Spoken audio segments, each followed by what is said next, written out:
Order! Order! You are an incorrigible delinquent at times. Behave yourself, man!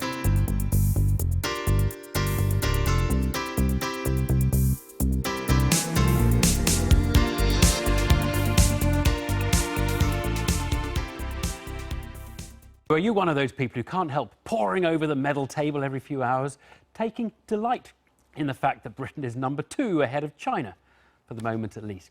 Well, it is certainly more fun when your country is doing well. And for the 3rd Games in a row, Britain is looking like a world sporting superpower. It wasn't always like that. Some of us can remember our typical haul of 3 or 4 gold medals, the numbers we achieved at Munich and Montreal in the 70s. 5 golds were a result. Barcelona in 1992, for example. But something shifted. After the embarrassment of Atlanta, we went up 1 gear, and then after Athens, we went up another. Other countries have seen their fortunes shift too. Australia had no golds in Montreal, but rose to being a top sporting nation. Fortunes wax and wane, and fortunes are spent. Well, given the capacity of the Olympics to instill feelings of national well-being, it's worth asking, what is it that makes for Olympic success? What have we done right, and is it going to last? Let's start with some facts and analysis from Secunda Kamani. We must be doing something right. Yesterday, we won 5 gold medals, and there were more today. In Atlanta in 1996, Great Britain won just 1. Is this all simply the result of more and better focused funding? In Sydney in 2000, Britain's Olympians received £59 million in funding. They won 28 medals. That's around £2.1 million per medal. London 2012, Olympians received £264 million and won 65 medals, just over £4 million per medal. This time round, they got £274 million, and if, as looks likely, they reach their target of 48 medals, that would work out at £5.7 million per medal. And it would be Britain's most successful overseas Olympics. The thing which surprises me the most is that people are surprised by how well we're doing. We've increased our funding, we have good systems and structures in place, and in the past we went into the Olympic Games with hope rather than expectation, but given the investment we've made over the last 20 years or so, we can now expect rather than hope. You might have thought that the bigger and richer a country is, automatically the more medals it gets. This graph compares total medals in 2012 with a country's wealth or GDP. America, for example, lots of money, lots of medals. But it's not quite that straightforward. India, with a big economy, underperforms massively, whilst Cuba does better than you'd expect. Britain's above the line, which means it did well. With population, the correlation is even weaker. Again, outliers like India, massive population, few medals, and Cuba, small population, many medals, are even more pronounced. So how do you explain these results? Well, it might come down to things like the health of a population, government policy, the cultural importance of sport, or the accessibility to sporting facilities. You also have to have the will and commitment to do that. And a good example of a country that doesn't seem to have very much will or commitment is India, where their vast population would presumably generate hundreds and thousands of Olympic athletes if the nation were really committed to developing them, but they're just not. Predicting the Olympics and understanding results has become a bit of an obsession. This formula was invented by German academics. It includes GDP, population, if a country has a centralized economy, and whether it's mainly Muslim, as that could influence how many female athletes it has. The track record of these models is really not very good. A colleague of mine at the University of Colorado carried out an exercise where he compared the prediction of the statistical models to a very simple model in which just predicted the number of medals being equal to the number you got at the last games. And that model actually outpredicted pretty much everything. It's hard to make like-for-like comparisons between competing nations and their level of funding. But Britain has been spending more than its other, less successful European rivals. For now, though, few will complain. Secunda Kamani there. It is worth saying, by the way, that there has been medal inflation because there are a lot more events in the Olympics these days. So there are 306 gold medals this year. It was fewer than 200 40 years ago. Well, Liz Nicholl is the Chief Executive of UK Sport. She joins us from Rio. Lovely to speak to you, and congratulations on what's going on over there. Just on the kind of the target, the 48, we're going to bust through the 48, aren't we? What are you thinking it is possible even that Britain will outperform its London 2012 performance? Well, the target, as you said, is at least 48, and yes, we're on track to achieve that over the coming days. Will we reach 66? Who knows?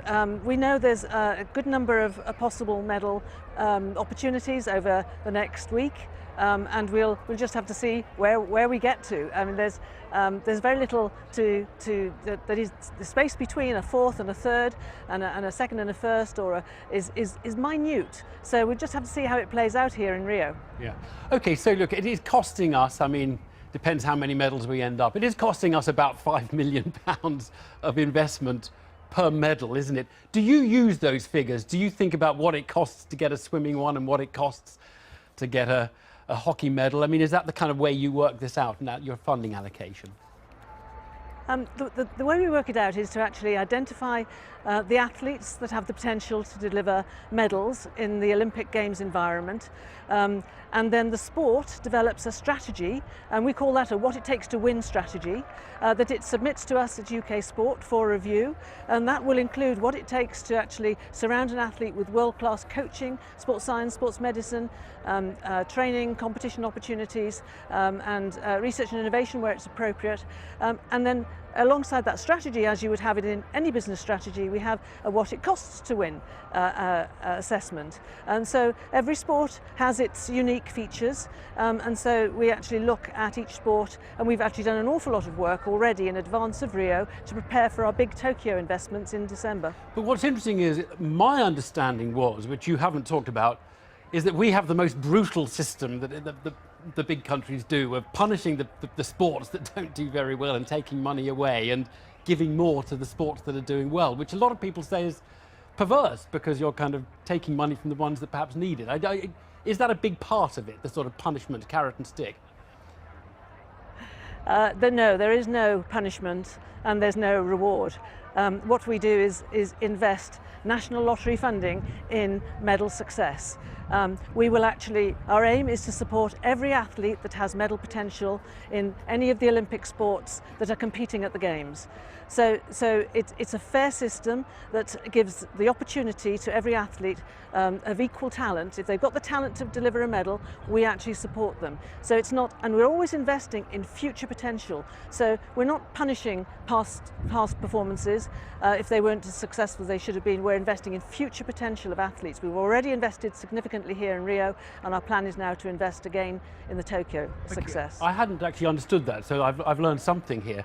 Look, one other thing, is it possible that as other nations, particularly look at our performance, which is you put a lot of money in it and you get a lot more medals, that everybody's not going to start doing what we're doing, and we're just going to get into an arms race? We'll have to spend another 5 million, 10 million per medal, next time. Is that something that could happen? No, I think that we need to be very smart about the way we invest the National Lottery and the government's exchequer funding in the right athletes and the right sports for the right reasons. A lot of other countries are copying our system here, which has been incredibly successful, as you can see from the performances and the results to date here in Rio. So yes, there will be other countries investing. Competition will get stronger. The spread of medals will go wider across more nations as other countries actually look to try to copy the successful system that we've created here.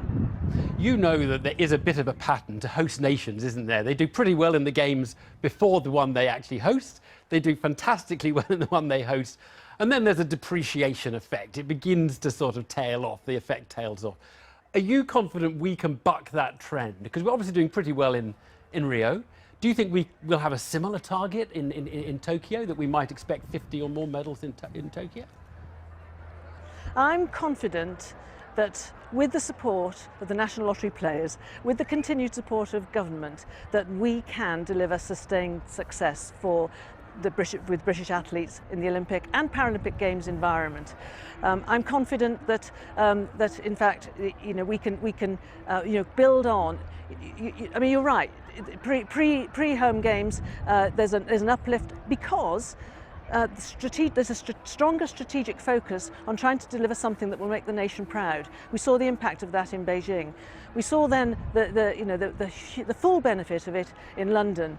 And since London, the athletes that we fund have been delivering volunteer days to inspire the next generation. So that inspirational impact of success that we felt in London, that we're feeling now from the performances here, is actually also giving added value to the country, to the nation, by actually inspiring the next generation of talent to come through with an ambition to achieve great things in the Olympic environment.